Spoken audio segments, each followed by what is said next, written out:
need to bring you back to questions. We're not debating whether we go ahead with this project or not. That's Sorry, been I done. just wanted to clarify some of the issues that had been... That's why I gave you a bit of latitude. Thank you. However, we're not debating whether we're going ahead with it or not. We've already made that decision during the LTP. You've made that quite clear. We did signal that we would not fund this unless we got a partner. Exactly, and I think we've got the partner and we're going ahead. Councillor Kent. Thank you, Mr. Chairman. Just following on, I remind Council that recently there has been cases of Council decisions being overturned through failure to adequately consult. I raise the issue because currently there is a perception in the public that our consultation on the reserve management plan is we're asking them to consult on the lakefront development. There is total confusion out there. I've had several calls about this, and when questioning the people involved and stating to them, no, this is about the reserve management plan, it's got nothing to do with the actual design of the lakefront development, they're saying, well, they didn't even make that clear when I rang them and asked for whatever it was I needed to submit on the documents. So even the council staff in the customer centre are referring to it as consulting on the lakefront development. So we've got some major issues here because, from my point of view, if a council decision can be overturned through lack of adequate consulting,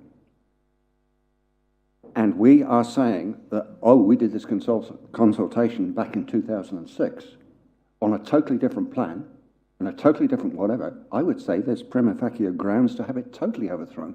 And this would be very much an embarrassment for such a high public profile thing. I think the public should be given the opportunity to submit and comment on our plans as soon as they get a little bit more finalised. It's their money we're spending, and I think they deserve the right. And it would be a wise precaution to ensure that we do not have this decision challenged by someone who picks up the technicality that, sorry, 2006 is not adequate consultation for this project. Well, nobody's contending, and Portia and Michael have made it quite clear, nobody's contending that the consultation on what you see before you was made in 2006. It wasn't. That's when the project started. I can remember events of geothermal, reeds, ducks in the water, different ponds, view shafts from Colleen Priest, all sorts of things going back to the 1990s. We have never moved on this because we couldn't get the funding together. We've got the funding together. The public had their say, Councillor Kent, during the LTP, not on whether there was a fence here or a pond there or a boardwalk here, there or anywhere, but get the lakefront developed was the reason. Because there are partner funders, and that's the meaning of my questions, how receptive are we going to be to private investment, partnering or having a design or a concept in partnership with what's going to happen down at the lakefront. You've already got the spa development going. So this is an area of Rotorua that has languished, that's tired, and someone says, oh, it just needs a bit of maintenance. Well, if it needs a bit of maintenance, one of the things we've got to get rid of is those damn swans, but that's for another debate. I mean, I don't think we're debating whether we go ahead with the project, as I said to Councillor Hunt. We've already made that decision. The actual detail, as the CEO has said, it's a concept which is fluid, which based on the members of the public coming up here, and I asked staff, will they get an opportunity to write down their messages? I believe, like Councillor Martin says, I don't like the boardwalk out into the lake for this reason or that reason. I mean, all these sorts of things will be taken into account. So I think it's, I'd really like to move on. We've spent over an hour and a half on this, but I do have Councillor Okawa-Tate and Councillor Donaldson who have questions, and Her Worship has apologised she's left for that other meeting that she had. So, Councillor Okawa-Tate, are you ready to ask any questions? Yes, thank you, Mr. Chair. And it is a little bit around communication, and I think some of us will remember when we did the pop-up shop in the city. Well, it's going back a couple of years, I might add. But the biggest area that people were sticking the little post-it sticks was the lakefront. Every night we'd have to pick up all the ones that fell down on the floor because that was so overly thing. And I went looking at the concept today, we have virtually incorporated all of the concerns from the community. But the problem is, of course, the community don't usually remember so far, but they don't remember the chronology of communication, the events that happened and everything. So perhaps they do need to be reminded about that. But, you know, we've made a leadership decision that the lakefront does need to be invested in, because it is an investment, and it's for future growth, it's for future generations as well. And but we should not get spooked about possibly something that's happened in other areas around the country. We can clearly articulate and show the chronology of communications, actions that we have taken over many, many years. I want to also say, Mr. Chair, it's been 7 years since my late husband Theo passed away. His house is 2 doors down from Tamatakapua. The concept plans were being brought to him then about what the potential to do some redevelopment, obviously from the yacht club down to and including all along there. So it isn't anything new. The only thing is, I think we need to be conscious about when we use this word interested parties. That can tend to be seen as exclusive, only to those who really, and I do agree with Councillor Kent, everyone in Rotorua has a vested interest in the lakefront. We all love it. We want to see it be the best that it can be. So I think we just need to be a little bit conscious about making sure that interested parties is not used to the exclusion of others in our community. That would be my comment, Mr. Chair. Thank you.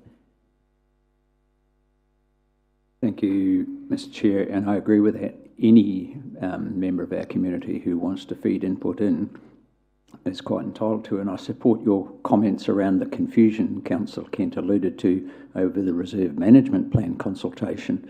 That was actually as a result of a councillor's post on a Facebook page, and I can show you a photo of it, that created that confusion.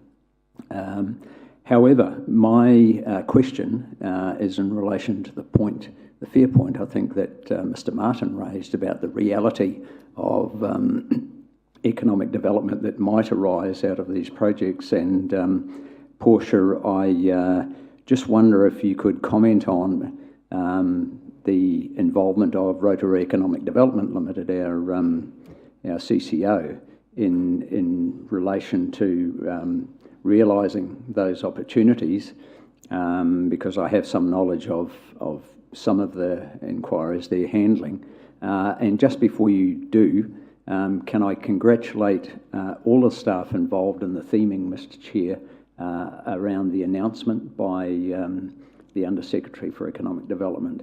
The theming there were some people, I'd call them cultural tragics, at the gathering in the foyer before we went in, who said, I just want to hear the numbers and I'm out of here, and they remained long after, very excited and energised and examining the information boards around the hall after the announcement. So I personally have received 3 inquiries around commercial opportunities around the 2 developments, and I've forwarded them through to the appropriate advisory groups and Rotary Economic Development. But I wonder, Portia, if you could just talk about the involvement of the CCO. So definitely RED is part of our project team.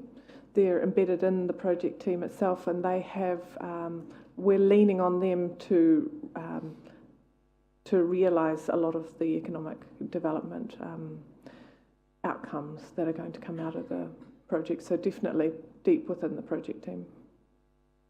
Thank you very much for that. I just want to, as Councillor Lokawa-Tate and Councillor Kent, there is considerable confusion being created out there, not with the best intention either, but if you want to look at the chronological order of when we started consulting, as far back as in the 1990s, it's all on our website. So if you want to go and have a look, don't be confused, go and have a look at what we have consulted on. Now, at the opening, and Councillor Hunt mentioned it, and so did Councillor Donaldson, there were people from out of town, multi-millionaire investors, who are doing investment with iwi in other regions like Wellington, Christchurch, etc., came to see how we do it in Rotorua. And I think they get that type that are going to step up. I understand from Councillor Donaldson that already he's fielded 3 inquiries since the concept plan came out in terms of how they can piggyback on this design concept. So I think it's just going to grow like topsy. Finally, Councillor Bentley, then I'm going to move on because we've got 3 presentations from Stavros regarding East Rotorua, the Central Corridor improvements and footpath management plan, all of which were requested as a result of ratepayer inquiries. So, Councillor Bentley. Thank you, Mr. Chair. Just a question, a very short question for Portia. Has she, or is it likely to, this concept for the lakefront, is it likely to receive the blessing of Regional Council, or has it been applied for? So, in terms of the Regional Council, around the Bay of Connections, if that's what you're referring to, so the lakefront project is fully endorsed by the Bay of Connections, and it is one of the key priorities for the region in terms of the visitor economy strategy. Further question from me, any work that we're doing on the lake require Environment Bay of Plenty's consent? Yes, definitely. So that's the consenting process that we're working through at the moment. It's going to include visual impact assessments, ecological assessments and cultural impact assessments as part of that consenting process. So there's still a lot of work to be done there. Again, echoing Councillor Donaldson's comments, can you pass on to all the team that were involved in presenting Rotorua in a fantastic light last week? Walking in there, it was quite emotional in terms of, we live in a pretty good town and we showed it off to those officials from Wellington and the visitors to Rotorua who were invited, plus the major movers and shakers in this town were present. There were those in the investment community, those in iwi, the iwi community, but also General Joe Bloggs, the members of the public were there, and they were blown away by the effort that went in. So could you pass that on behalf of this committee as chair, my sincere thanks, and Jeff, I'm sure you'll echo that thanks. So thank you very much, Portia and Michael, for the efforts you've put in today. Will do, thank you. Thank you. Okay, 19, the business support group. Would someone like to, shall we take it as read, unless there are any questions? And if not, that's on page 19, which is just about the business support group. The next one is the infrastructure group with Stavros, and the first one is the East Rotorua Sewage Scheme update, and he's got a bit of a presentation there. Unfortunately, I couldn't go out to the walkabout at the sewage. I had another appointment that came up rather urgently. So, Stavros, if you'd just like to take us through this and introduce your guests. Tēnā koutou katoa. Good morning, kalimera. Mr. Chair, if you, with your permission, I would like to go first with the 3 presentations. Sure. I'll take my monthly report as read, and then I could make some comments, brief comments on the Mamaku situation, if you don't mind. That's acceptable. Firstly, can I welcome the first presentation is with regards to the Rotorua scheme, and to my left we've got Warangi here, who represents the culture impact team for the scheme, and to my right, obviously, is the chair of the Rotorua Lakes Community Board. And I suppose it's quite symbolic, that having both parties next to me here demonstrates that this project is a combined local community project, but also an iwi partnership project. And I think it's quite important to have them with me, and they can ask, can respond to any questions you may have. Mr. Chair, can I start by saying that I've named that project the East Rotorua Sewage Scheme as a leadership project, and the reason for that is that it's not simply an engineering project. It's a composite package of benefits that provides engineering solutions to a particular wastewater problem got in the area. It derives local benefits, for the community down there, including social benefits. It provides environmental benefits to the DEET funding through the MFE and the Regional Council. It provides an expression of the Maori worldview as to how wastewater should be treated and how that water should be managed in a way that is consistent with cultural views and aspirations. And obviously, cognizant of the presentations you've seen earlier and the videos you've seen, it contains a significant reputational benefit for the whole of the district, because when we invite people to come to our districts to enjoy our lakes and a clean environment, obviously the uncontrolled management of wastewater is not consistent with that kind of view. I think sort of, starting on the picture you see there, it was from a visit that a number of elected members and community members paid to the side of the waste treatment plant on the August the 27th, I think. It was an atrocious day, unfortunately. It was a miserable day, but nevertheless, it was quite instructive. So Hilda, if you can go to the video, please. I think this video will demonstrate to elected members the scale of the project. I'm not quite sure if people understand it very clearly, so I think that will give you an opportunity to understand how big this project is.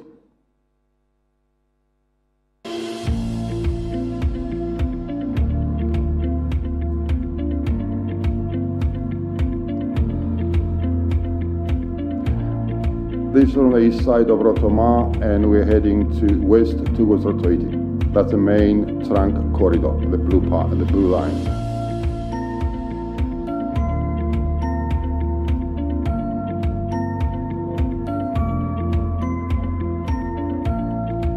Correct.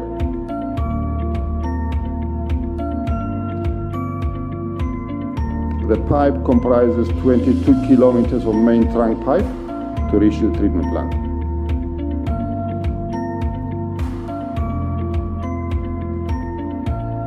A very important aspect that you need to be aware of, that pipeline and the alignment of that pipe has been developed together with a cultural impact team to avoid sensitive EU sites and to make sure that we manage a risk in a way that is consistent with EU aspirations in that area.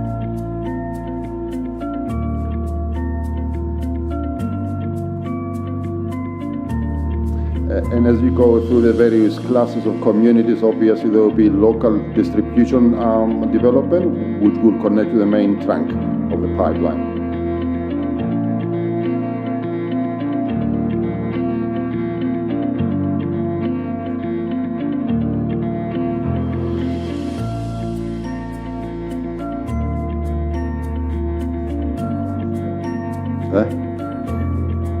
That's correct.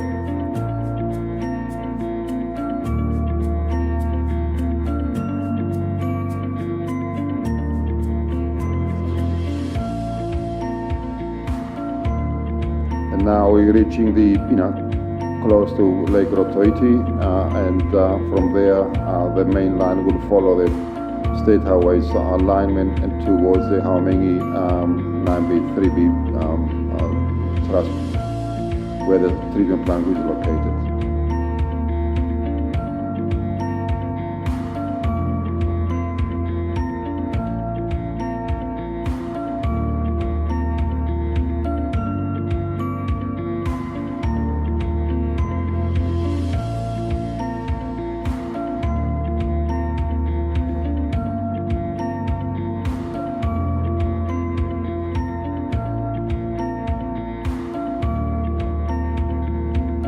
And that is where the alignment, the main access road will go up to the treatment plant.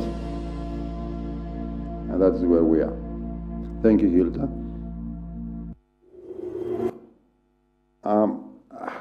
Again, sort of a quick update where we are at the moment. The treatment plant is under construction, and the video will follow through and drone footage of it, so you can get an appreciation of the scale of that facility. The treatment plant, of course, is the heart of the project. Without that, we cannot achieve our discharge objectives. The road to the treatment plant is now will proceed, and you will see later in one of my contract recommendations for approval to enable that work to commence soon.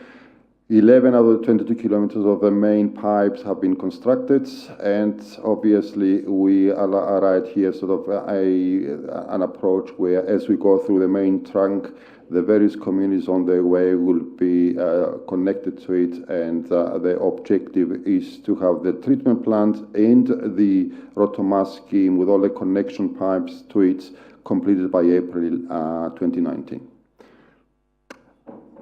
Next. Now, this is where we're at the moment with Rotorua. You see there a schematic presentation of the pre-treatment systems. It's a step system for Rotorua. Every household has got a tank and a step system installed into it, and then through by variety of pipes connects into the main trunks. They wanted the step system, didn't they? They didn't want the other one, grinder pumps. Well, that's correct, and I'll come back to it in a minute about that, yeah.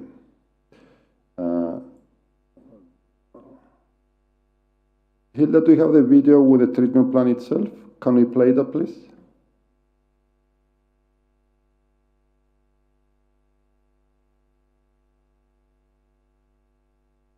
I think since August, when the visit took place, there's been significant progress there, and that's the treatment plan there.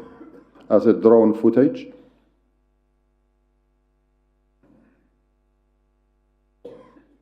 Yeah, it's a large footprint, and I will talk a little bit about in a minute about what that footprint means in terms of our agreements with the landowners, in terms of the lease agreements, and the aspirations of iwi in terms of land ownership and future development of Papakainga housing, but also unlocks the potential for other land development for the future. So that is where we are at the moment. I think it was last week, and you can see some significant progress has been made.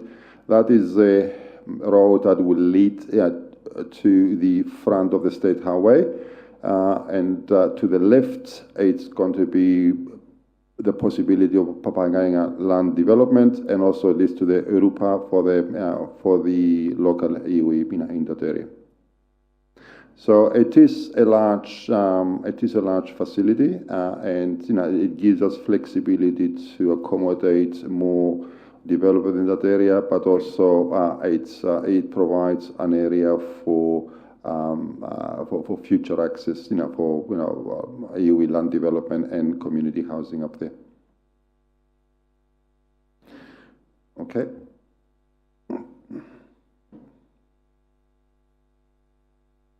It certainly is, it's the right location, for the treatment plants, and below that, of course, is a local marae. Now, this project, as I said earlier, is not without its challenges. A lot of you obviously are aware of the history of it. It started quite a number of years back, and will continue. And it has come to a point where significant community collaboration led to the commencement of this project last year with the resource consent.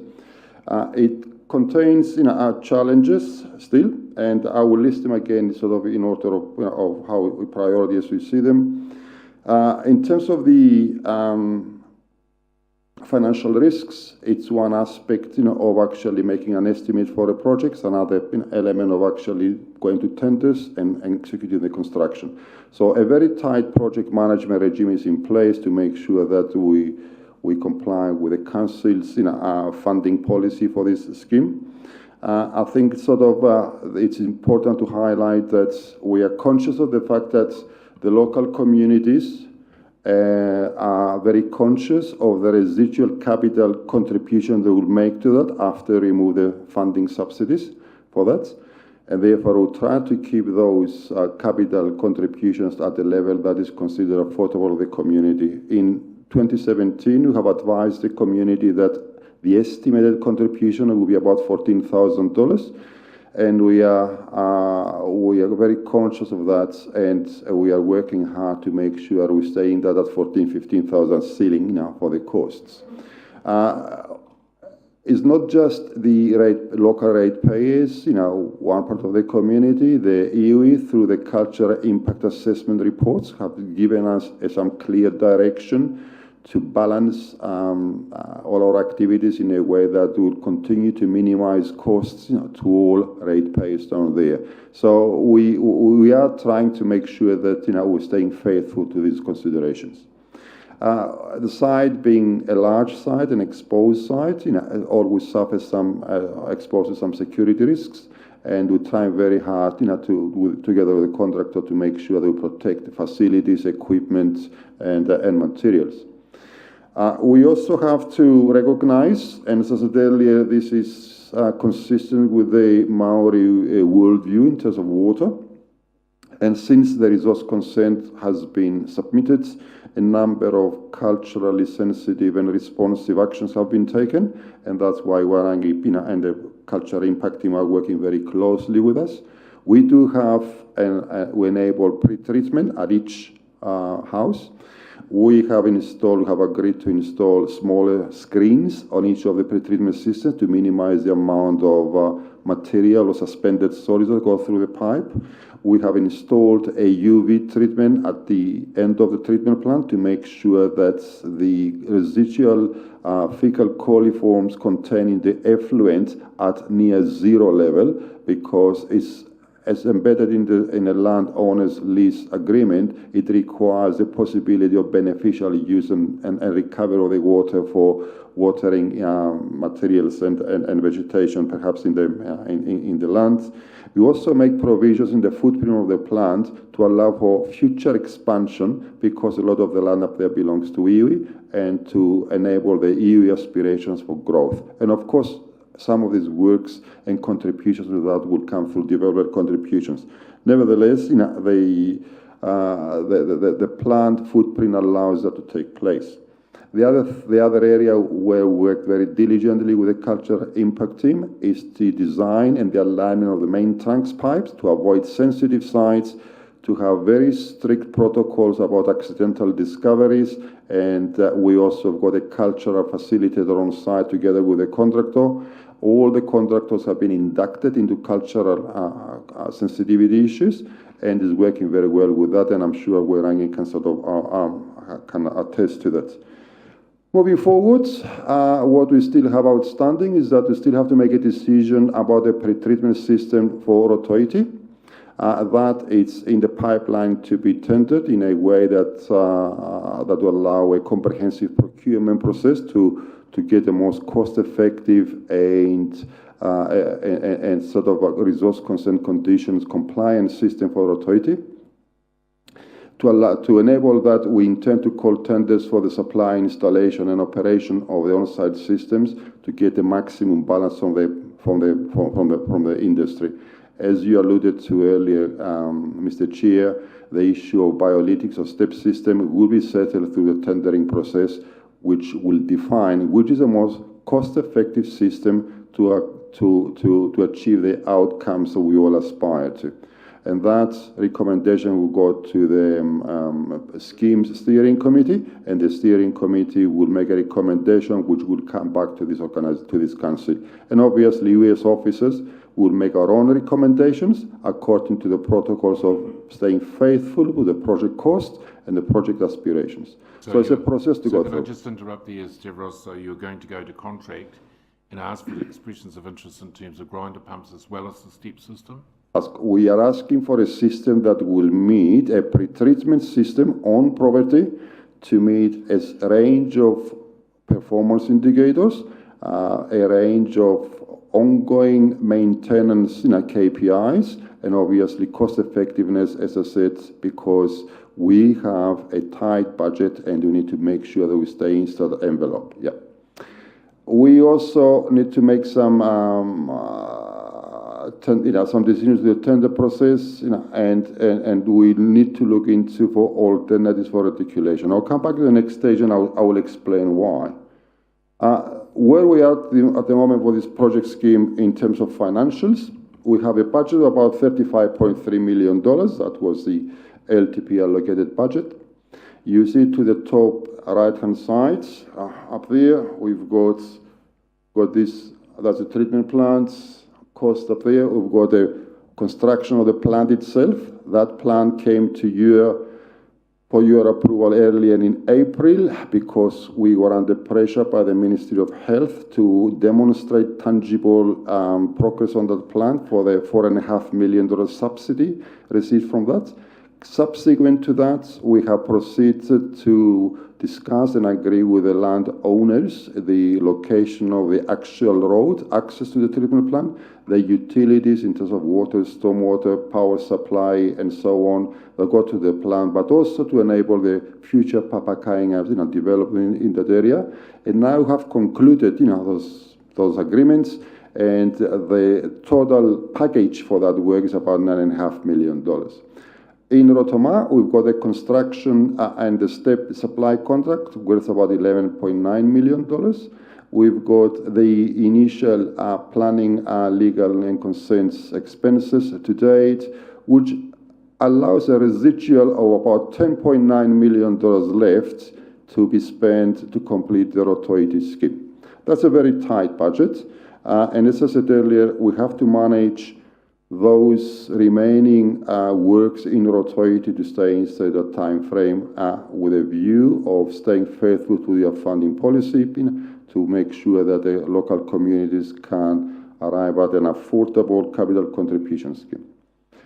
A couple of the options we are considering to manage costs efficiently.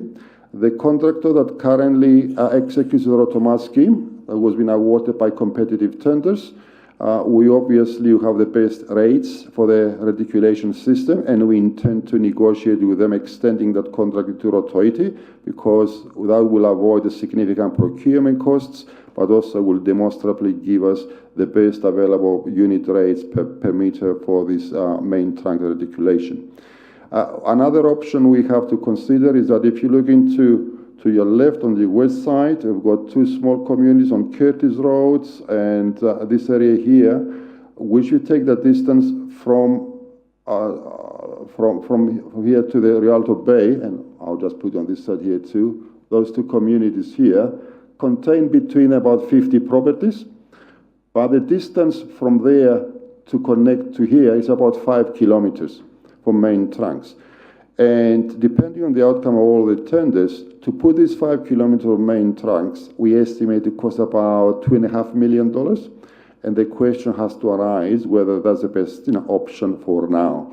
We may well, and we start exploring the possibility of providing pre-treatment systems here in both of these green circles, and allow some local retention of the effluent and tracking into the treatment plant every 6 months or whatever it is until the growth occurs to justify spending $2.5 million of main truck.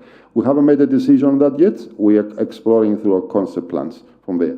But these are just sort of options we have to ensure that we stay inside that $10.9 million remaining budget we've got, and give comfort and confidence to the rate-paying community down there that will not be exposed to unreasonable level of individual capital contribution. At the moment, our best estimate, as I said, is a ceiling of $15,000 per property, but we can only give the best estimate we can until we go through the negotiations over the next 18 months to 2 years, because remember the whole scheme is not due to finish until April, June 2020. So we've got significant work to go ahead with it.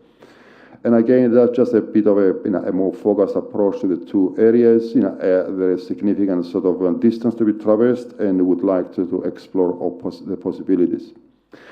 So that is the presentation of Rotorua scheme. As I said, my partners here, I'm sure they can be ready to respond to any questions you have with that, and I'm happy to respond to any questions you may have. Thank you. Sure, just one from the chair. Rotorua Bay and Curtis Road at the top end. I mean, in 50 years' time, it'll be a no-brainer looking back and saying, for the sake of $2.5 million and the possibility of all that land between Rotorua Bay and Curtis Road, which is predominantly iwi-owned, or trust-owned or multi-owned, the opportunity for development with a pipe going past it is just huge. So you'll look at those questions with the working group, Stavros, when those costings come in. Yes, Mr. Chair, certainly we'll do it. Any questions, Councillor Donaldson?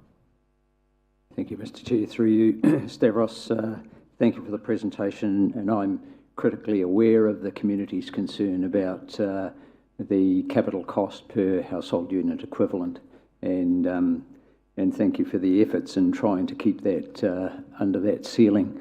But can you, or perhaps Mr. Thomas, remind me if the scheme were not to have been done, and it's too late now, it's underway, these residents would have been affected by the OSET rule and would have had to put in an advanced on-site system with nutrient removal. What is the capital cost of installing that? And then, of course, there's increased operational cost to the individual as well. Thank you, through you, Mr. Chair.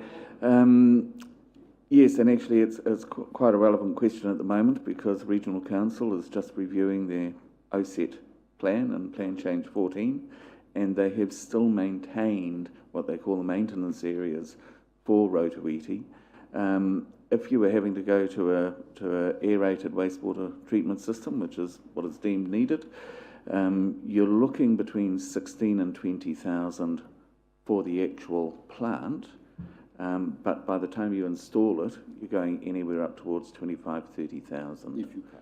If you can. And a lot of the existing properties wouldn't be able to install them. The new requirements are going to be a section size of 1,200 square metres, and most of these properties aren't that large. Also, ongoing costs are around between $300 to $500 a year for maintenance on the advanced systems, I understand. Of course, subsequent or supplementary, this provides far better outcomes for lake water quality, the reticulation. Thank you. Mr. Martin? Mr. Chairman, it's been basically covered about Plan Change 14 for the Regional Council. This is a no-brainer. Do it. Just get on and do it. This is what we here as a council, as infrastructure. You're going to save those people millions of dollars, and this is where you can talk with the iwi again to help subsidise their actual members. Do it.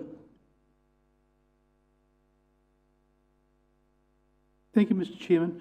For the listeners listening on live stream, can you tell them how long it's going to take to complete this particular project? As I said earlier, Councillor Gould, the Rotorua and reticulation and connection to the treatment plant, including the treatment plant, has to be operational by April next year. Rotorua scheme between April and June in 2020.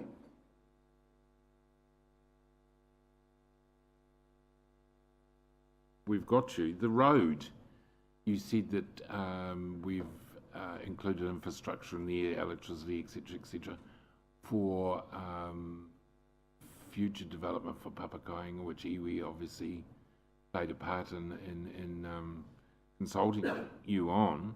The ownership of the road, is that set up in a trust, or is council responsible for its maintenance, etc., etc.? Two things, Mr. Chair. One, obviously, we are operating at the moment through a temporary access road through the neighbouring trust because of the time constraints we had. The future road is covered through an easement agreement with the landowners, and that easement agreement is valid for the duration of the lease agreement, which is 25 plus 25 years. So it would be in the stewardship of the council to operate and manage. And after the lease expires, obviously subject to negotiation with the iwi.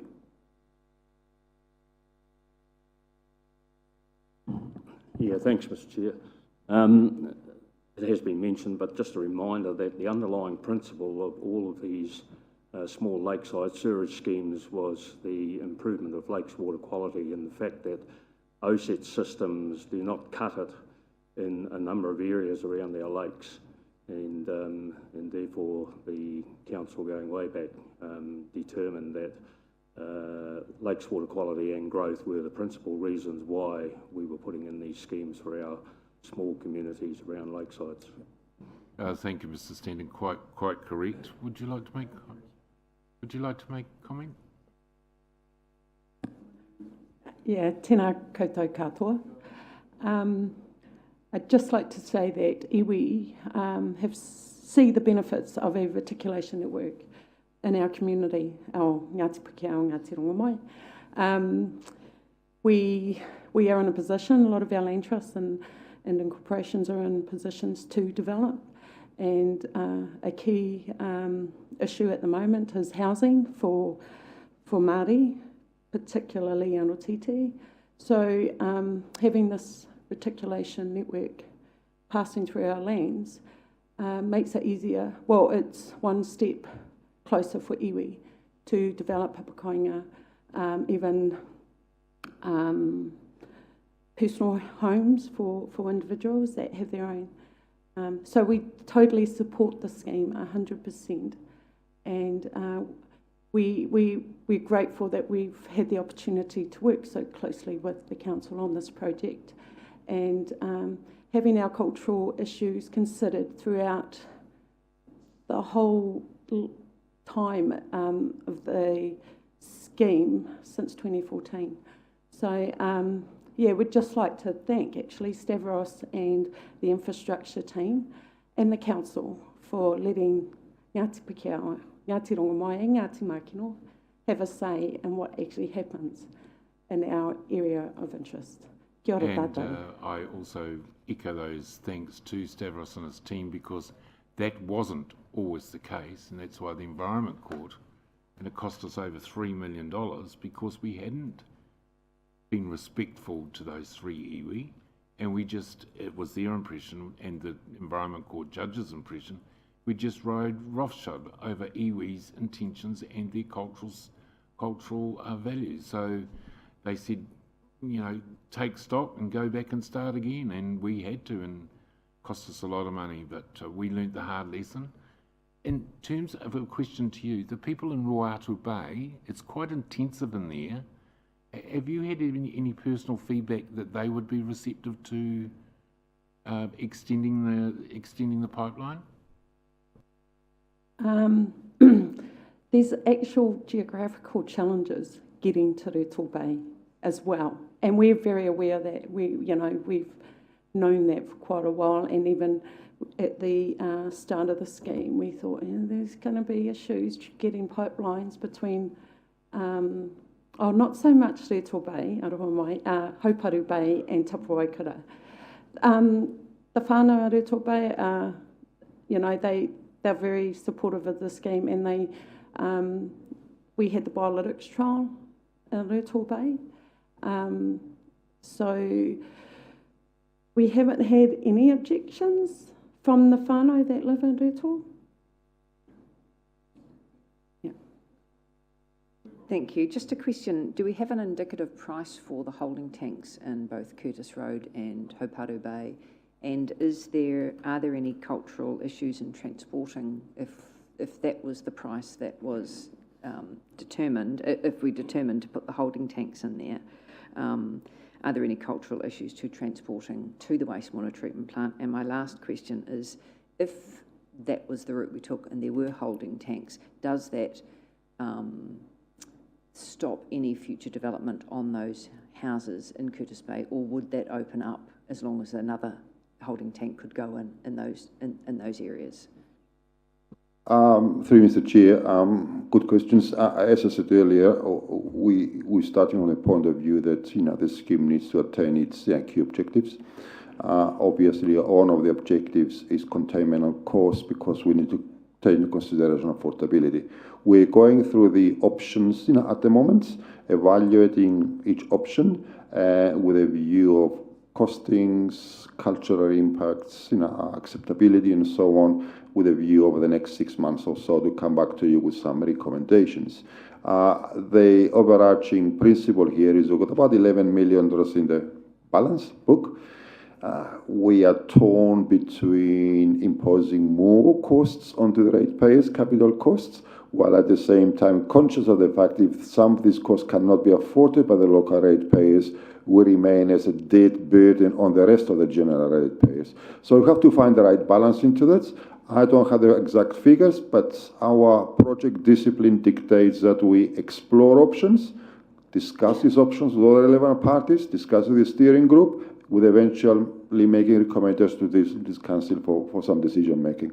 But I think it's an appropriate due diligence for us to take to stay faithful to the funding policy you have defined for this area. Thank you.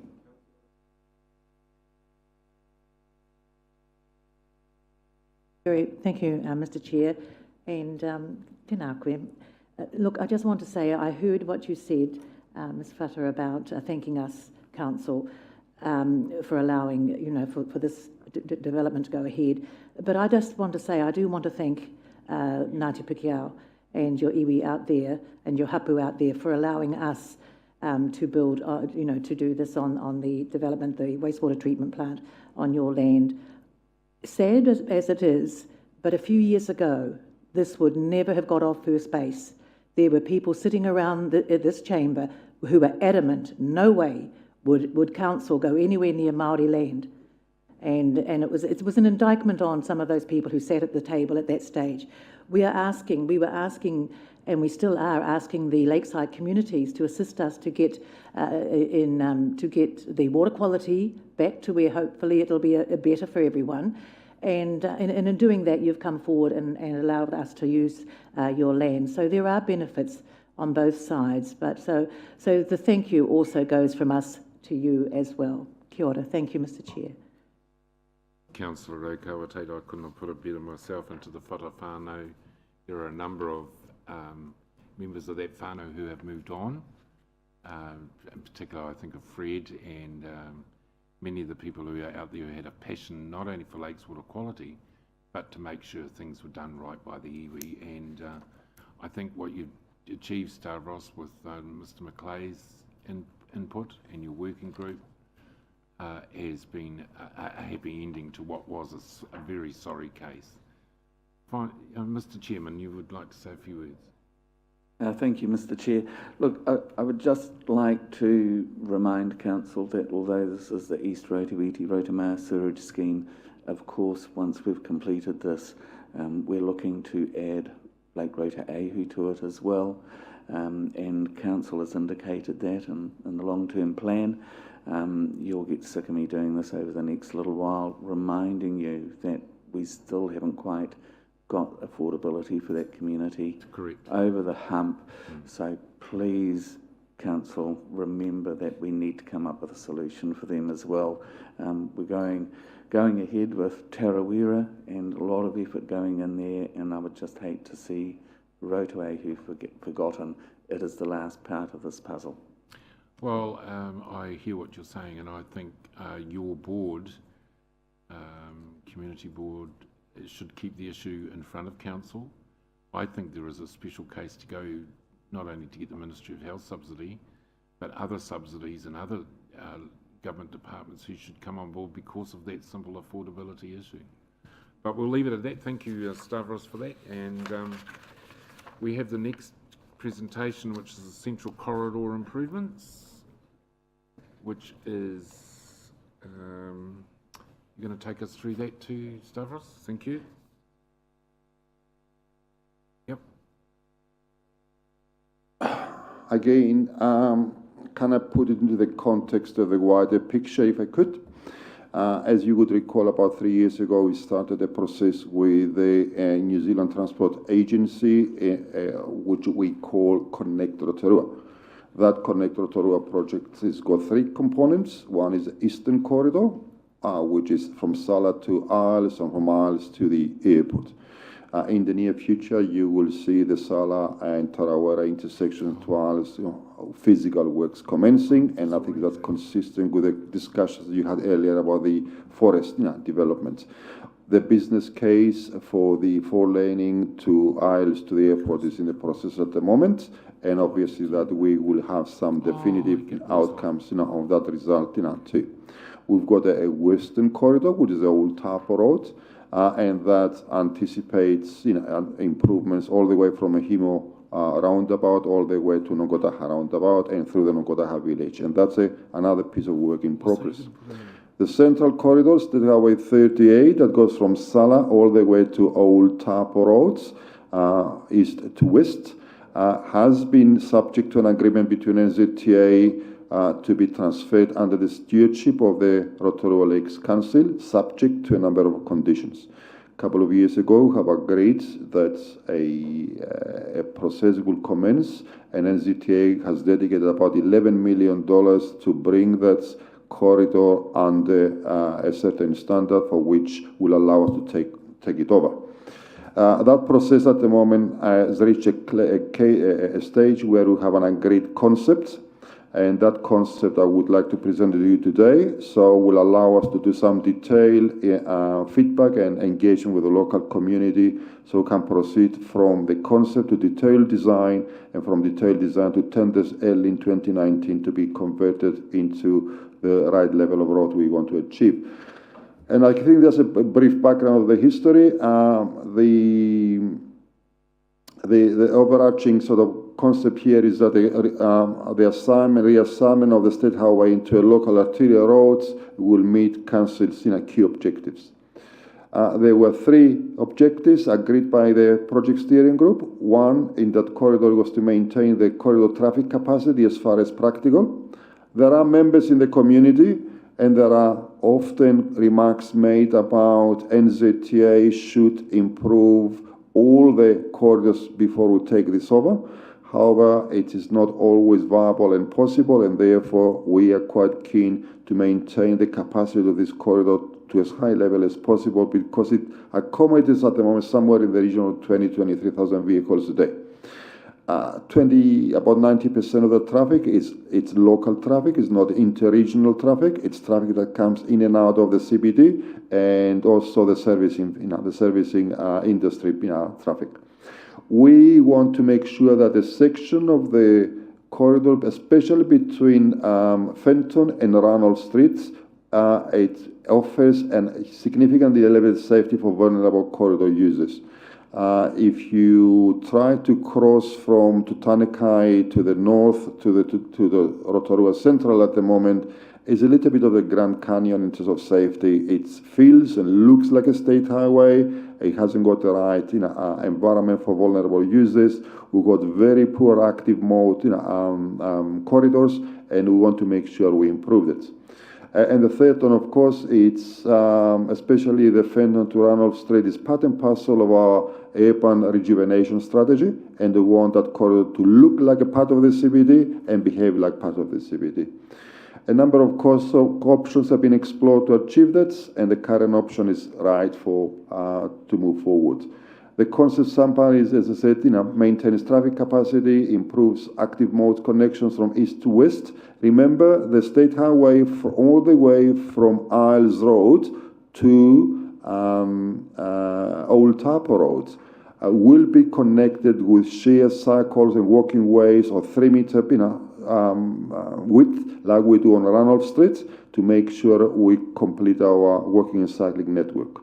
We have to make safe crossing points on the CBD, and we have to have a presentation that is consistent with the CBD urban design objectives. And just as a schematic look of the concepts here, and this is really starting from the east on Tinai Road. Actually, it doesn't capture all the way up because further to Sala Street. But you can see from here we will maintaining that corridor with 2 shared cycleways, walking cycleways 3 meters wide on either side of the corridor. And the cross section, sorry. The cross section there demonstrates the arrangement for vehicles and traffic. And again, moving forward here, it's the same area, just gives a bit more detail as to how we're getting into areas like the treatment plants.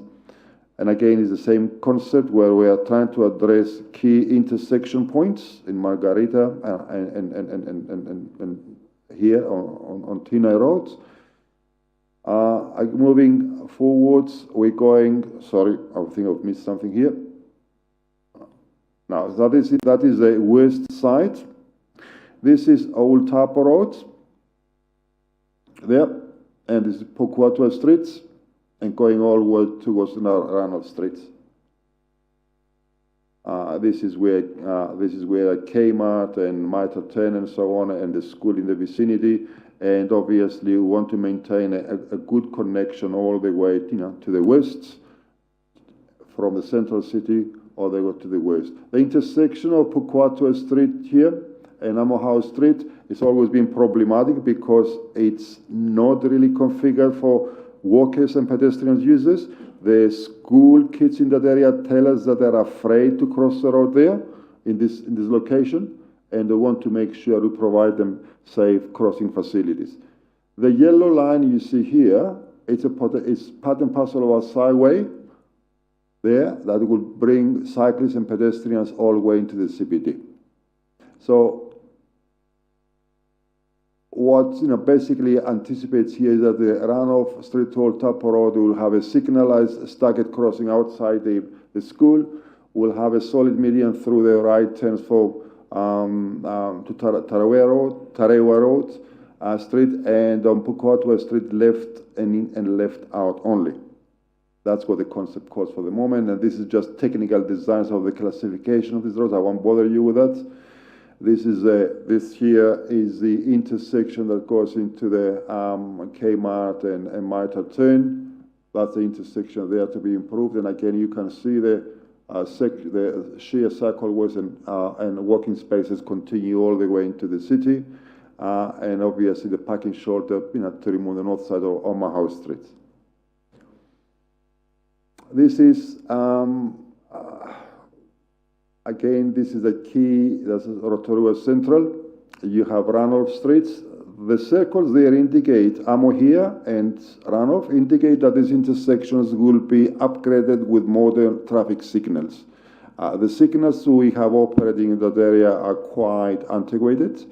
They do not have pedestrian crossing sensitivity. They don't have traffic counters, and those intersections will be modernized under the Sydney, the SCATS coordinated systems.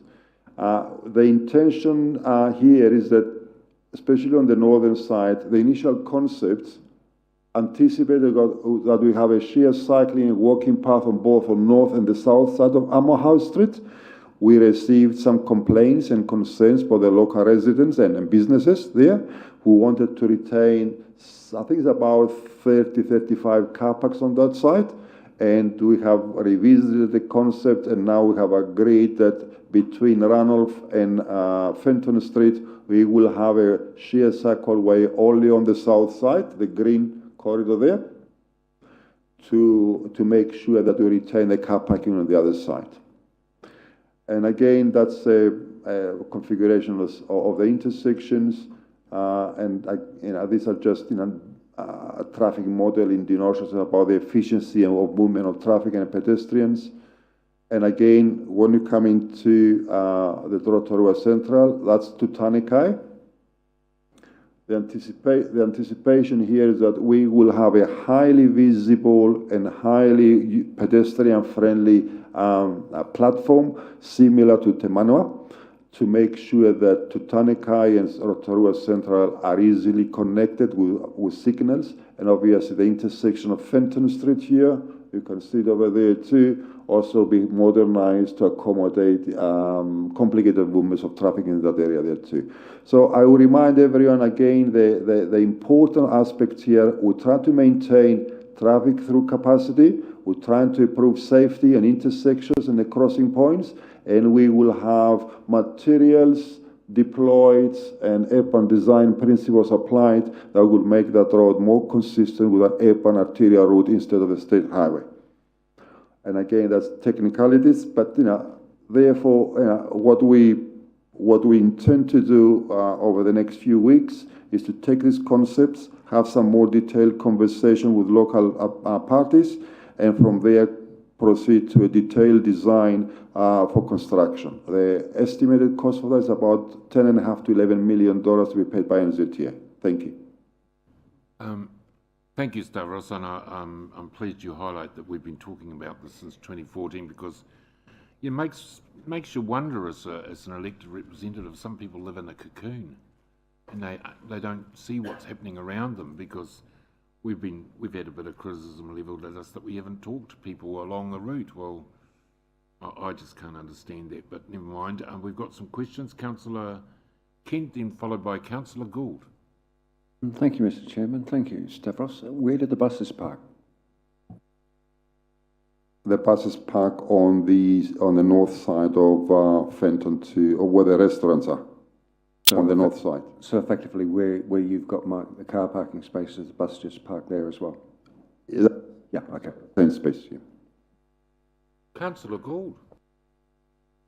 Thank you, Mr Chair. Thank you, Stavis, for your report.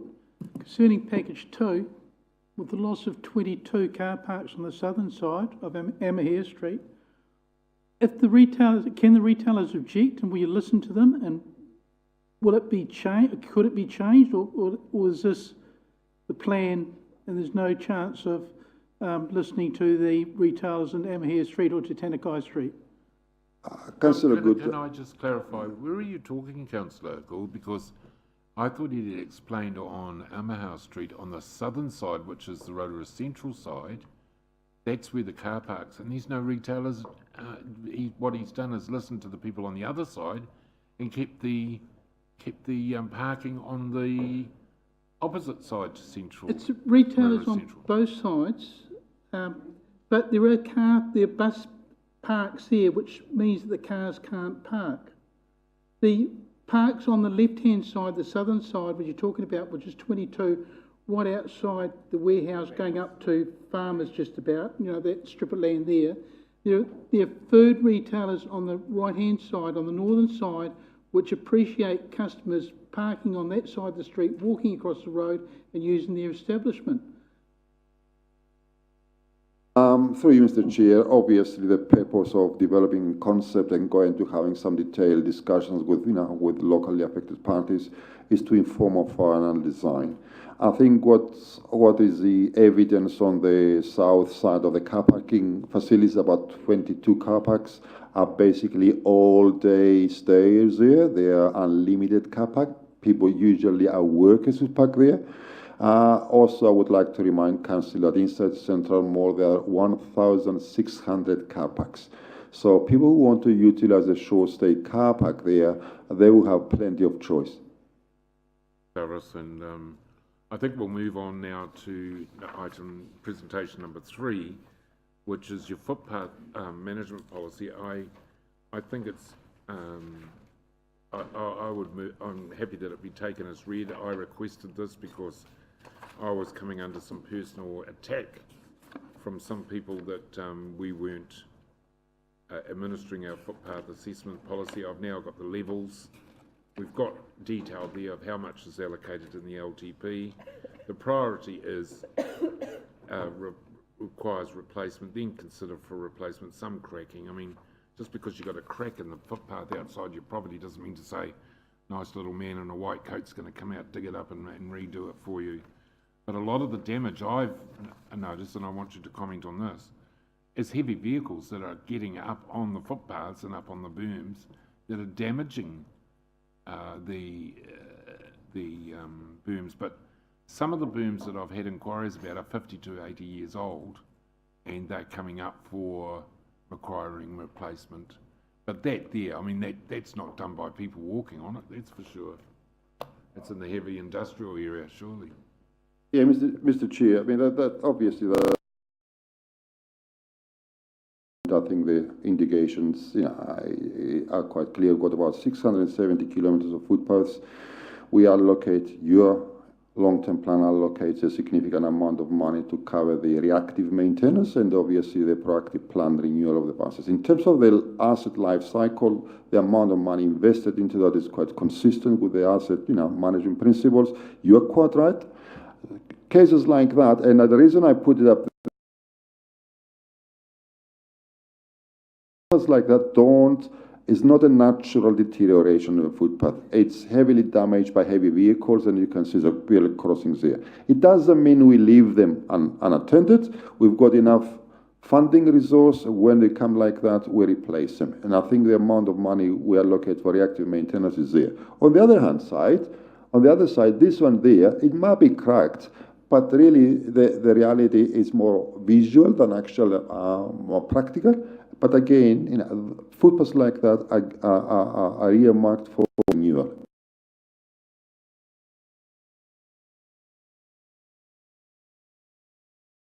Chart where you see a heavy vehicle that is obviously damaging try and for that? One of the benefits of the agreed parking enforcement regime you will see in the near future is our ability to have roving parking enforcement vehicles that will deterrence, in terms of that, will be vastly enhanced.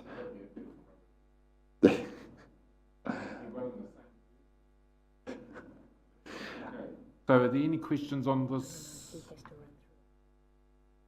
Just can I go very, very briefly go through that?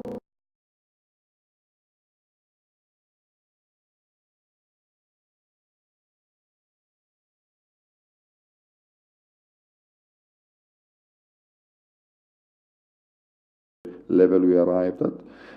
Again, we would take into consideration the use, the demand for it, generators, schools, destinations, whether these footpaths linked to other destinations, and obviously we build some new footpaths, where necessary. New policy. I want to preface the new footpaths with a comment that the amount of money you as elected members was to invest in adding more assets to the net kilometers of footpaths, comparing to about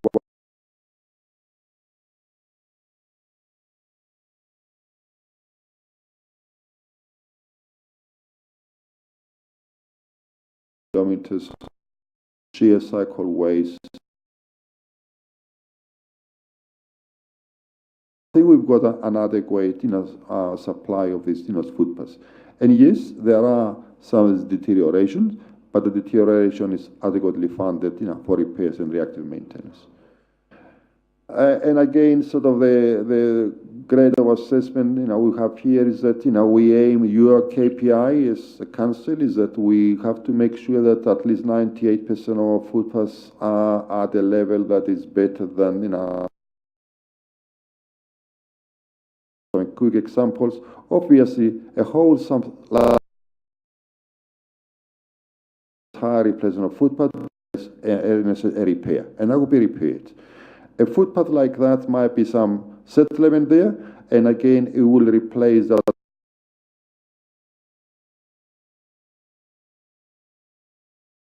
Because the color of that replacement is different from the color next to it.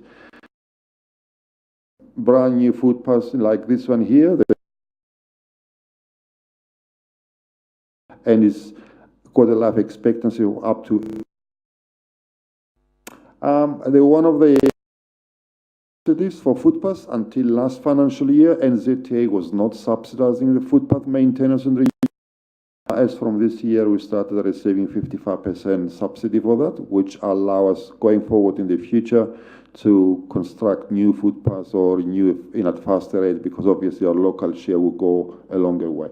So happy to take questions on that. Thank you. You've covered it. Oh, Councillor Kent. Thank you, Mr. Chairman. Stavros, just the subsidy from NZTA, for example, does that include maintenance work on the cycleways as well that are running alongside the roads? Yes, Councillor Kent, yes. Questions from page 23, Mr. Chairman. Kaharoa Reservoir, sorry. Who's going to pay for it? Is it the users on a per litre basis, or is it going to come from the consolidated fund? Because that reservoir was put in many, many years ago, as you're well aware. Bottom of page 23, Kaharoa Reservoir.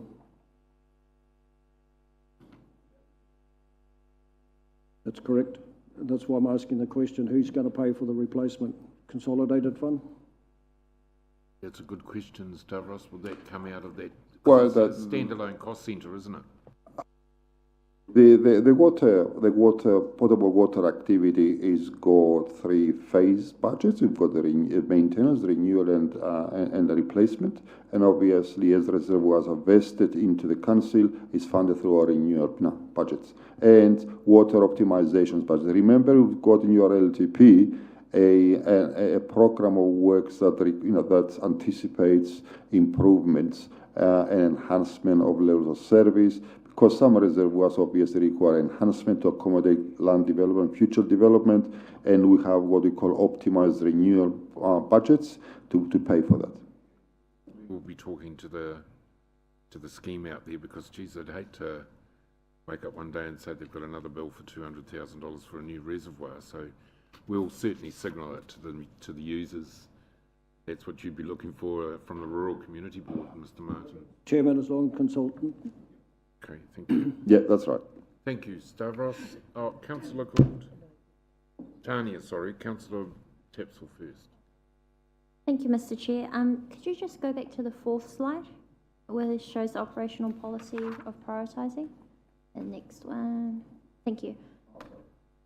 Sorry, yes, so my question just comes from, really, I mean, as councillors, we all get feedback from the community, and likewise I've been asked about certain footpaths and whether there will be footpaths put in other places. So when I look at this slide and it says the operational policy of prioritising, and it includes the evidence of where pedestrian generators, classification of roads, and how do we get the feedback from the public to be inputted into this operational policy? Sorry, to be more clear, I guess my question is, how do the public provide that feedback? Is it just through contacting the council? And the reason I ask this is because there are a few areas within the neighbourhoods of Rotorua where people always complain, but what I'm trying to get them to do is actually to contact council. So how do they contact council? And then when they do how is that then prioritised? And also, second question is, how is it measured as well? So these priorities, are they measured just by council staff going out, or do you take into consideration the community feedback? I think there are sort of two elements to your question, Councillor Tapsell. One is that all input, all feedback with regards to the condition of existing footpaths, it needs to come through our normal channels of feedback from the community and it's fed into our asset management, into which we define priorities for renewals. The second element of the question is that where the policy allows only a footpath on one side of the road, and if residents want or expect a second footpath on the other side of the road or an enhanced footpath, historically it's been done, it's a new asset, and you have the urban street improvements projects that will allow you to add new footpaths into that. I think it'd be worthwhile for people to continue to feed that expectation into our council contact centre, which fits into our evaluation processes.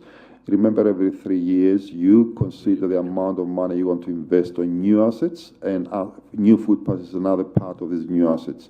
If we compile a list of pending demand, that will inform our asset management and levels of service improvements. That will be put in front of you, and you can decide, look, we want to spend another $200,000 or $300,000 a year to add new footpaths into the system. But the feedback needs to come from us to us. We will put into our pending schedules of work, and obviously we'll advise you as to what's outstanding, and then you can make a decision on how much you want to invest in this activity. Councillor Gould. Thank you, Mr. Chairman. Concerning the 55% of FAR, I need a point of clarification. With the long-term plan, you've got maintenance, renewal, capital upgrades of footpaths. I'm talking about footpaths now. Yeah. Is it a dollar figure, or is it a distance in metres of footpaths per year on the long-term plan? Good question. Stavros, is it a per kilometre of footpaths, or is it a value? If I get it right, Councillor, you're asking the funding assistance rate, the 55%. Is it correct? Yes.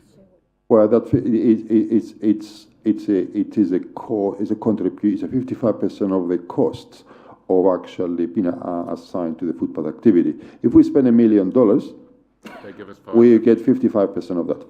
Okay, so it's dollars, not. Yep. Councillor Hunt. Just wondered, Stavros, whether, particularly with the vans parking on footpaths, if there are areas that have a chronic problem, either lots of vans or simply nowhere else to park, do we then consider putting in off-road parking bays similar to what we've done around the primary schools? And I'm thinking my walking route is around Aquarius Drive and past the school, and we put in parking bays for the school in the past. However, as you go further down the street, there are a number of trade vehicles that are continually parked on the footpath because there are often 3 or 4 vehicles per household these days. And and many of those streets are wide enough. There won't, in some areas there won't be, but I wonder if that is weighed up on a cost benefit for repairing the footpath, continual access, particularly. Generally, they've gone by school time, but actually whether that's beneficial to put in some off-road parking in some of our suburban streets where we have a growing and chronic problem of parking on the berms and footpaths. Councillor Hunt, I suppose you need to, because I will so respond to that in 2 levels. One is that council has a policy, and the policy and the regulations are quite clear. Parking on the footpath is illegal. Now, you can consider as elected members whether you want to enhance the amenity value by creating additional off-the-road parking for local people. I suspect at a personal level that is a futile exercise. I think people still will want to park as close as possible to their destination. And I'm not entirely sure at a personal level whether that would be able to provide sufficient base, off-road parking to accommodate all these desires. Having said that, it is not out of the question to identify choke points, high pressure points, and ask the question, what can be done in that area? And I think that's a part and parcel of our transport network optimization project that we need to continue to look into that. While we're here, we've finished with this report now, but Councillor Gould raised a late item prior at the beginning of the meeting regarding the Mamaku Infrastructure Plan review and asked for a report to come to the next meeting. Are you quite happy to do that, Stavros? Because we're all getting in the neck, as you know, with the emails I've had that I've been forwarding on to you from the lady that featured in the paper in her street. She's got a drain that's less than 1 metre deep, and she thinks it's a priority in terms of being dangerous to kids. I pointed out other drains in Ofota and other areas, in residential areas where there aren't drains that are piped. So, Councillor Gould, did you want to add anything further to that? Was that the situation? For the slide up on the screen now, it states that over the last few years, footpaths have been constructed at Mamaku. I'm talking, oh yeah. Okay. And that's part of the infrastructure question. Has what the 2002 Mamaku plan, which Mr. Bob Martin could probably mention more than I can. Well, I can too. Has development stopped at Mamaku, or infrastructure still going on a slow-going basis, or how much is being done per year, or is there sufficient being done up there? Well, some was done there 4 months ago, Councillor Gould. I'll get the CEO to talk to this. Look, councillors, can I suggest that Stavros actually issued a media statement on this very subject on Monday this week, and I would suggest prior to asking for a further report that you review that media release. It provides an update on the work that has actually been undertaken in Mamaku and paints a picture as to the challenge of an area that has got a vast rural community attached to it. So I do think that the media response that was actually released actually does include a lot of the information that you're now asking for.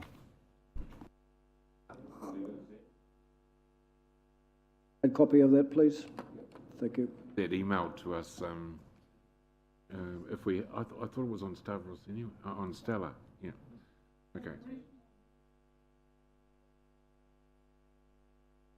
Well, we've all had it. We've had it for months and months and months from that particular lady. But there's also a Mamaku Ratepayers Association that has been that knows what the Mamaku plan is.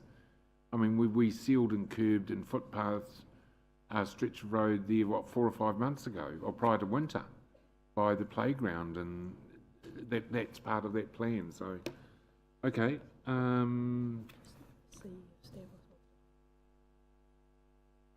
Anything else, Stavros, that you want to? I think you've had a good go this morning. Just very quickly, I think my chief executive's comment, it's is the right comment at this point in time. I think one of the issues that's been raised consistently in recent times, through the media, is about the perceived safety of open drains.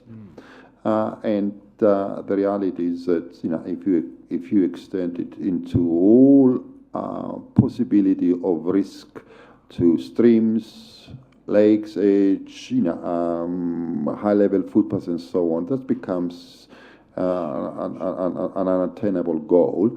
We do not have at this point in time evidence to indicate that open drains in that particular location or any particular priority to be addressed than any other area. If it does, we will address it.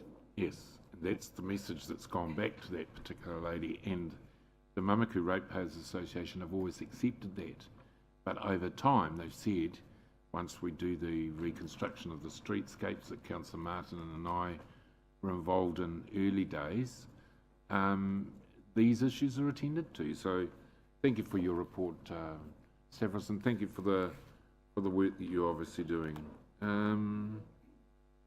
Now, we've got Henry in the operations group. He's going to invite Kurt. Kurt's going to come up to the front with Nevin. And we've got TARDIS there.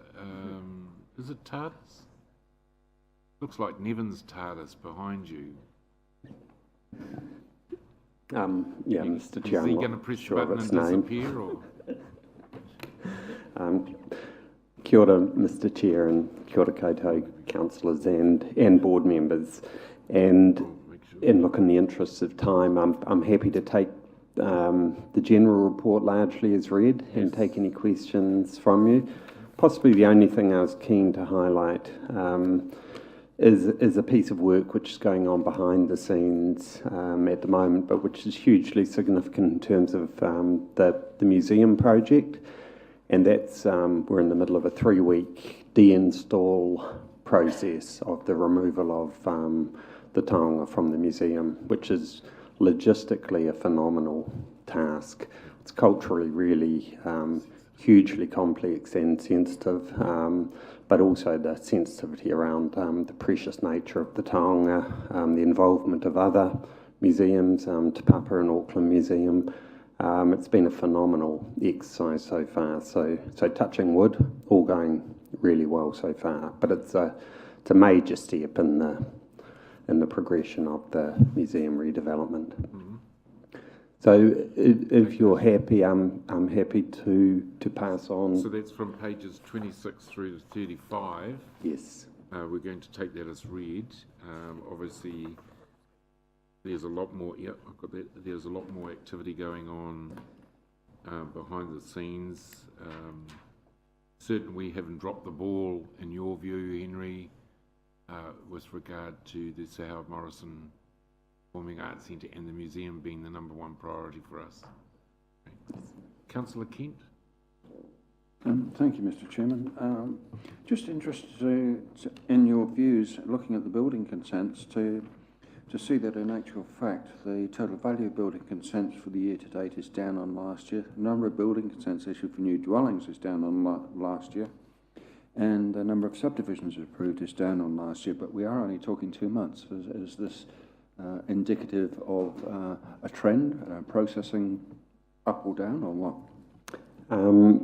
Not that I'm seeing, councillor. As you know, I do worry month to month about the numbers and the trends, but certainly the work I'm seeing sitting in behind us, in terms of the work that's in the pipeline, I feel pretty confident we're on track at the moment, and yeah, certainly see no downward trend.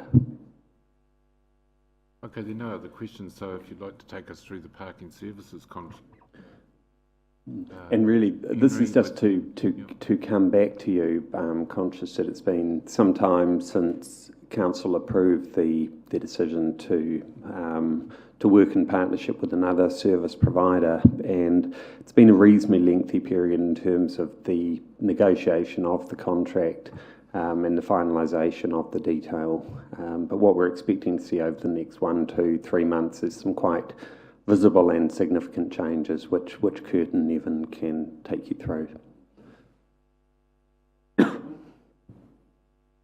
Thank you. Good afternoon, Mr. Chair, councillors and members.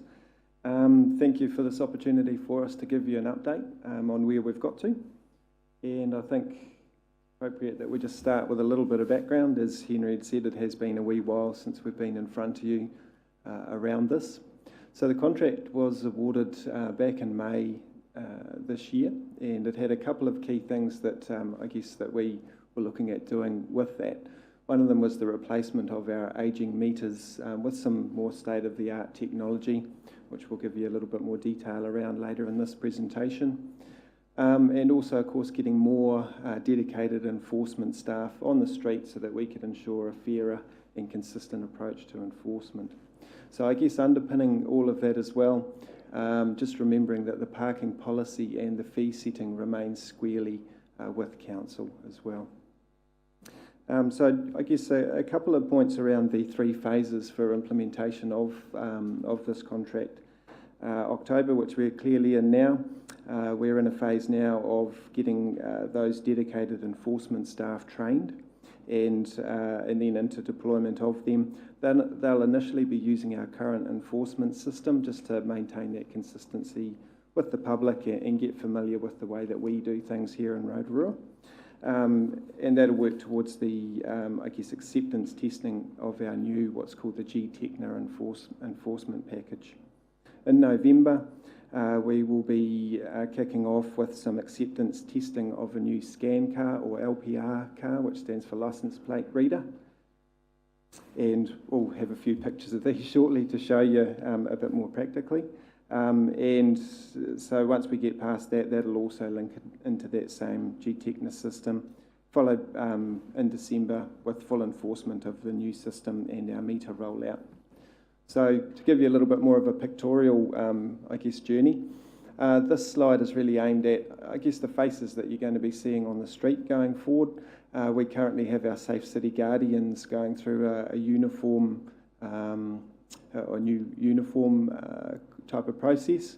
And our new iPark staff that will be doing the enforcement on the street will be dressed something similar to what you see up there on the screen on the right.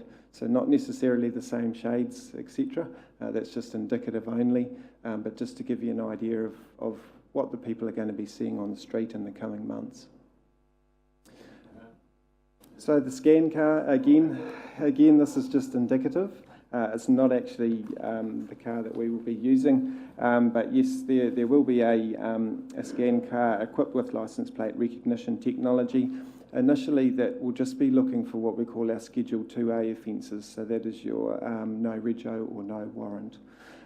As we come online with the new G-Techna technology, that will eventually have the ability to let wardens know when there's been an overstay in a certain car park around town. So the way that that works is it does a circuit around town at set intervals, and it does photograph, it scans the number plates as it goes by, photographs and GPS is the location of each vehicle, and interfaces with Land Transport's system as far as checking the registrations and warrants. So I think there's a good safety story to go alongside that as well. So on to the, what was it, the TARDIS, I think you called it before? Yeah, so the machines, we do have an example behind us here. They will actually be yellow, the ones that we have on the street, to increase the visibility of them, and we're currently looking at the, I guess, the branding and making them easily identifiable. So this doesn't represent exactly what will be on the screen. But a little bit about them, they're made in Switzerland, so very good quality machines. They have a 7-inch touch screen with a modular interface and, importantly, several payment options. So to be clear, we're not taking away, completely taking away the ability to pay by coins. We know there's a lot of people that will still want to do that. Approximately half of the machines that will be rolled out will still retain the ability to take coins. The other additional ways that you can pay there is through your debit or credit card. So that's giving people, I guess, bringing the new opportunities to pay for your parking. So what we're looking at is these machines will replace the approximately 800 metres that we have out on the street at the moment and 15 pay-and displays. And there'll be about 76 of these new machines out on the street. The rollout of that we're still going through at the moment, which will take a little bit of time to know exactly what that's going to look like. But the key difference with these machines, of course, as opposed to our pay and display machines that you see around the places, you do not have to put a ticket on the dashboard like you do with a pay and display. So it's moving clearly from a pay by parking space to a pay by plate system instead. So the rollout of these will be starting sort of mid-November. So you'll start to see them coming out, obviously with some comms around that at that time as well. Around that time, there'll also be some new technology installed in the Pukawatua Street car park building to also bring that up to speed with technology advances and make it a bit more user-friendly as well. Questions, Rob? Thank you, Mr. Chairman. Councillor King, sorry. A couple of ones, I may have just missed it, but how many of these new boxes do we have per car park, first of all? Or how many car parks for one of these boxes? Sure, so there's a little bit of configuring around it, but it's approximately 20 car parks. Thank you. And the other one is, has anyone looked into the privacy connotations of actually reporting someone's private vehicle's location to a national database? Good question. David, welcome. Thank you, Mr. Chair. We aren't reporting to the national database where the vehicle is. We're interrogating the national database as to whether the vehicle has a current licence label or registration or current warrant of fitness. So the GPS is around enforcement, that stays with us, and that meets all the privacy principles around that. So we're reporting to nobody. Sulphur friendly? That was a key component of the contract, that they are meant to withstand our environment.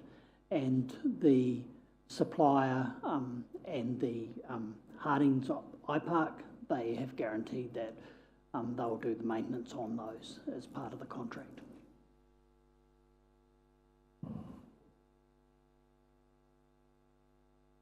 Thank you, Mr. Chair. Just harking back to what Stavros highlighted before with regard to illegal parking in more urban areas, is this new contract going to cover those types of incidents as well? That's my first question. Yes, through you, Mr. Chair, the ability of having a dedicated car with the technology is that we will, at the suburban shopping centres, continue our work with the Safe City team around the schools and respond to other complaints of illegal parking within the wider district. My second question was, what is what is the cost to the ratepayer on this new system? So the installation of the new technology is roughly around $2 million is there up front, and that's why we went to the partnership with a private provider. Councillor Gould? Chairman, with the new pay and display machines, does it mean in town some car drivers will have to cross the road to find the nearest pay and display machine to feed put a sticker in front of their windscreen? Through Mr. Chair, no, nobody will have to put a sticker in their windscreen at all with the new technology. These are pay by plate, so you just go to the machine, put your car plate number in, buy the amount of time you want and walk away. Isn't that wonderful, Councillor Gould? Councillor Tapsell? Thank you, Mr. Chair. The question I had was about the iCar, I think it's called, and sorry, it's because I was under the impression that the iCar would actually be able to tell you about the overstayers, but is it just telling you about the Warren and Redro? You did mention that that will come in time, and so if it is, do you know what time frame you're looking at? Yes, so the iCar will do all the gambit of enforcement, but what we're going to start with is with the registrations and the warrant of fitnesses, because until the full Geotechnia suite of enforcement is up and operating by end of December, January period next year, it can't do the sending back about overstays. But when it goes down the road, it will GPS time and take your license plate number, and then when it does its next suite, if you meet the requirements of our policy and you're overstay, it will then send a signal to the wardens and they will come and visit your vehicle. So my understanding is we're only talking 3 months or so before it's up and running completely. Awesome. Thank you so much. And I think it is definitely an exciting opportunity to use technology. Although my second question is also on the coins. Awesome to hear that you have ones that will still be coins, because that was one of the key concerns that came from the community. You say there's only 50%. Will there be any consultation, or how will the decision be made on where the coin-operated machines will be? Are they spread out evenly?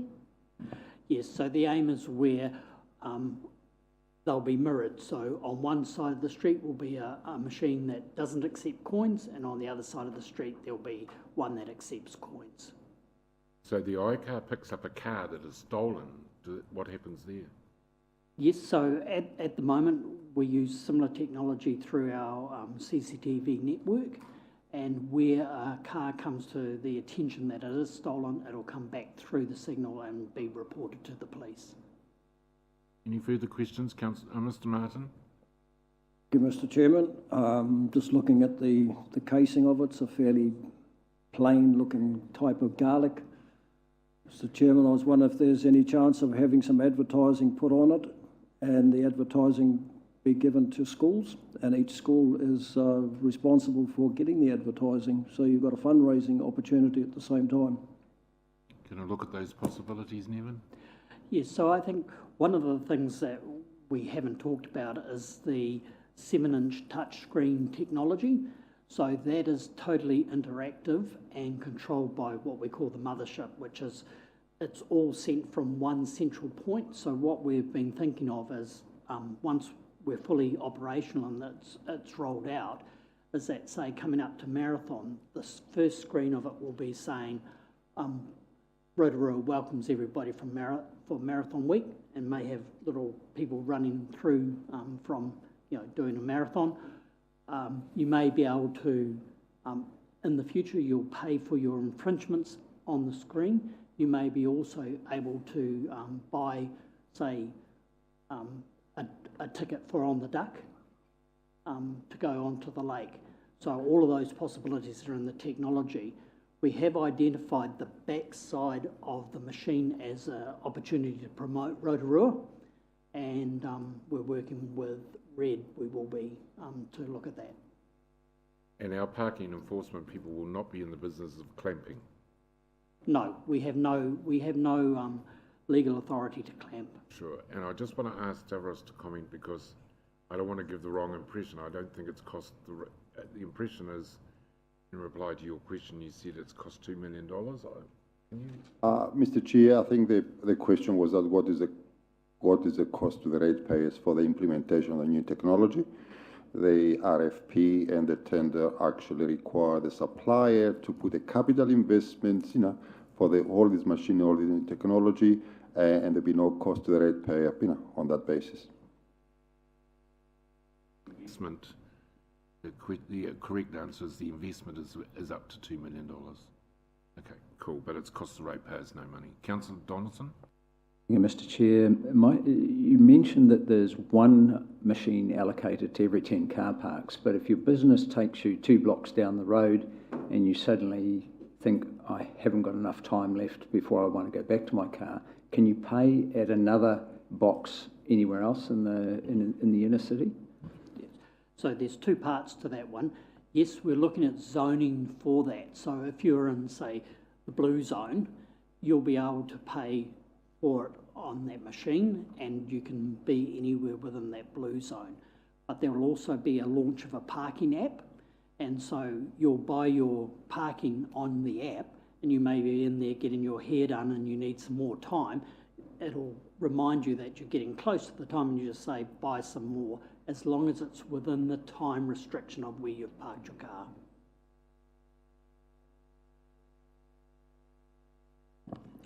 Thank you, Mr. Chair. Well, it actually sounds quite complicated, but I'm sure I'll get the hang of it, because I'm a shocker for, not keeping up to the time on my parking meters. But I'm interested in, I don't know whether you call it the electronic eye or whatever, that scans the number plate, and so you can pick up whether it's a car that's got a warrant, that it's got a current registration and things like that. Is there any cross-referencing with that information with MSD? No, not at all. It goes straight to the LTSA database. Right. And it just really does concern me a wee bit, that we collect that sort of information. Before, with our enforcement officers, they would just write out a ticket or something like that. But you could. It just doesn't sit very comfortably with me. Nevin, does the database hold the information where they've got unpaid parking tickets? Like, there's some horror stories of people having hundreds of dollars worth of unpaid tickets, and yet their number plate comes up all the time. Is there anything you could do about that? Definitely, there's rules around enforcement and court enforcement. So I think stepping out of our system, when an infringement doesn't get paid and it finally gets lodged at court for payment, that becomes a court issue then, and the courts, through the judges, will issue warrants for seizures of the vehicles. The bailiffs of the courts will be able to seize the vehicles. It's not our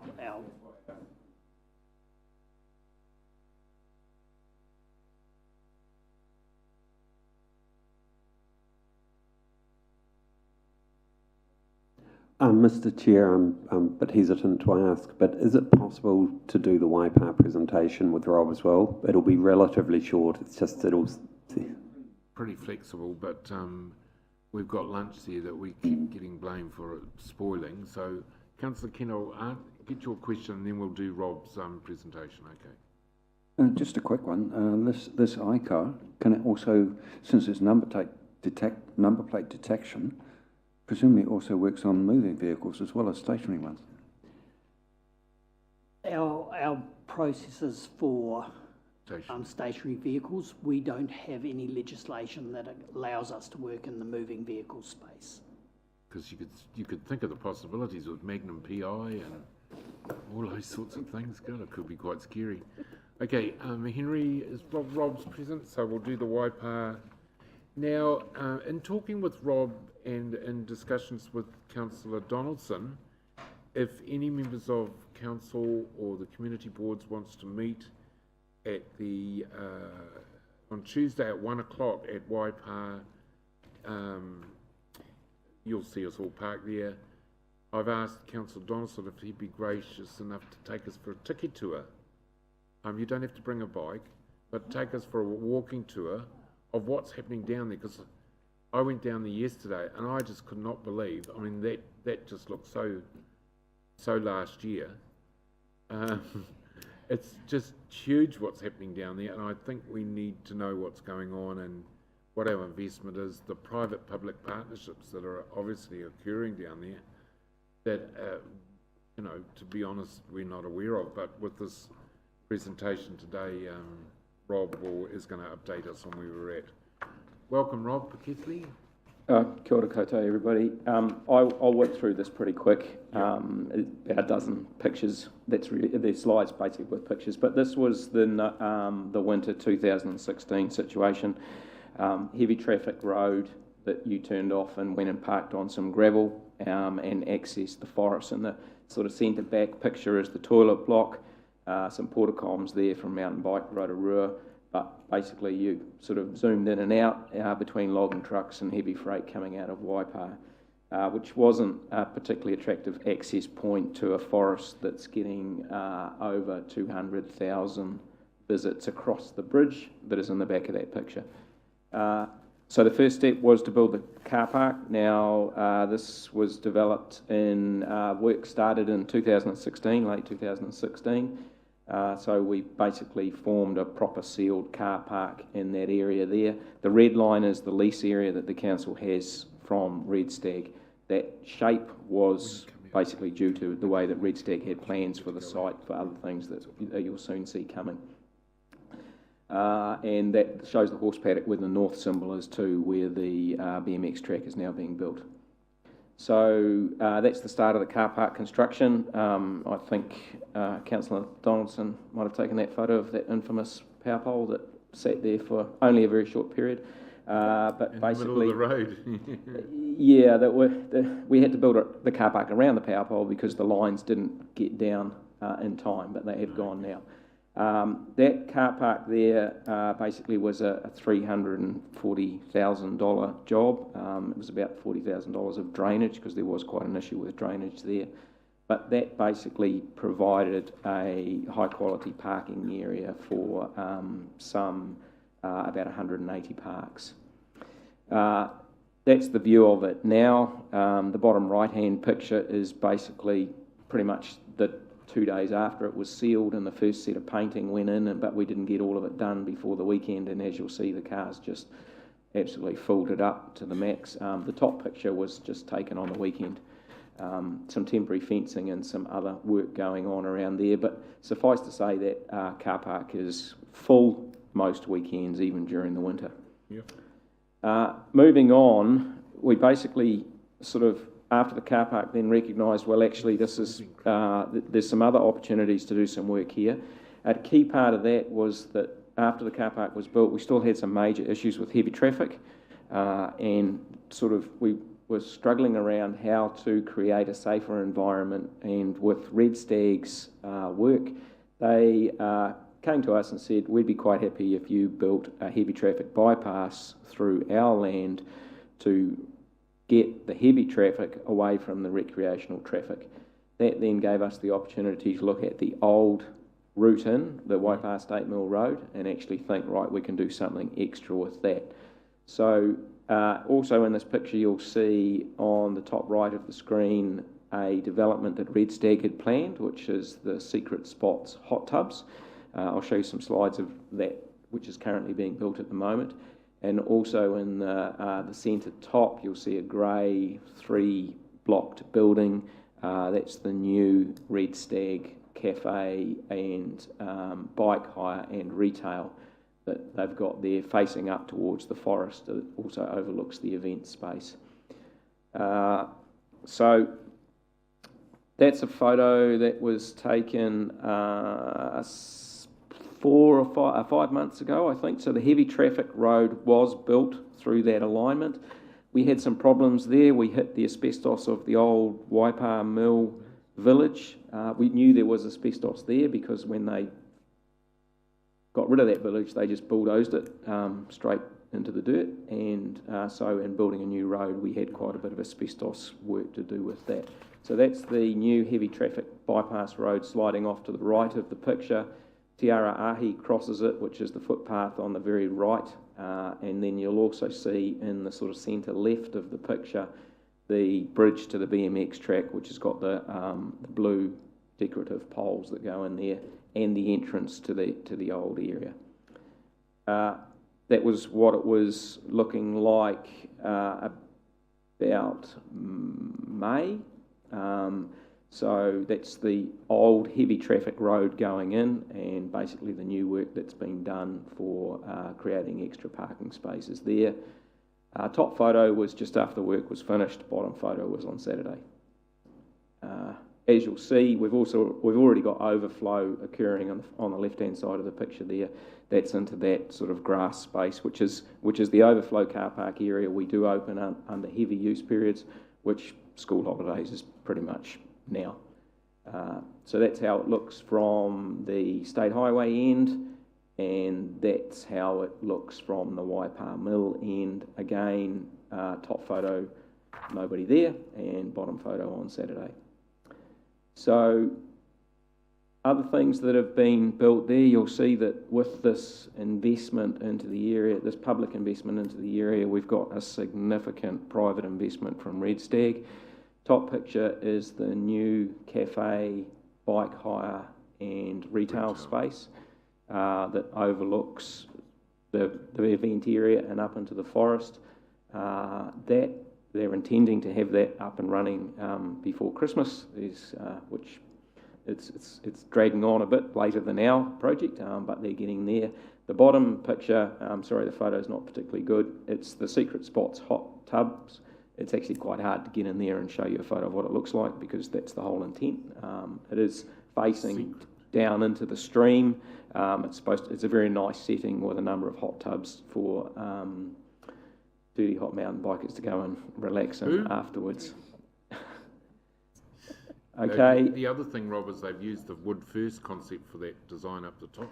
Both of them are built on the same style. Yeah. There actually were a lot of the building material was prefabricated off-site by Red Stag, and they brought it in big lumps to put it together. And yeah, they're both pretty significant buildings. So the final step, just for the last minute or so, that's the actual entrance to the mountain biking area. So you would swing right and follow that van to take you towards the mill, or you turn left where those cones are and swing into the new part that's just been built. We've got to do some landscaping in there.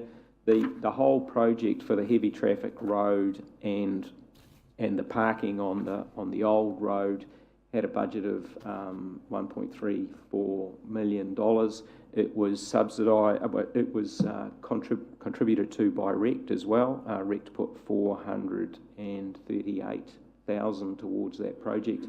But of basically the construction budget, we achieved that with $2,000 of saving. We were later than we expected due to the asbestos we found in building the first road, and then the weather set us back in the second bit. But we basically finished the project pretty much on budget.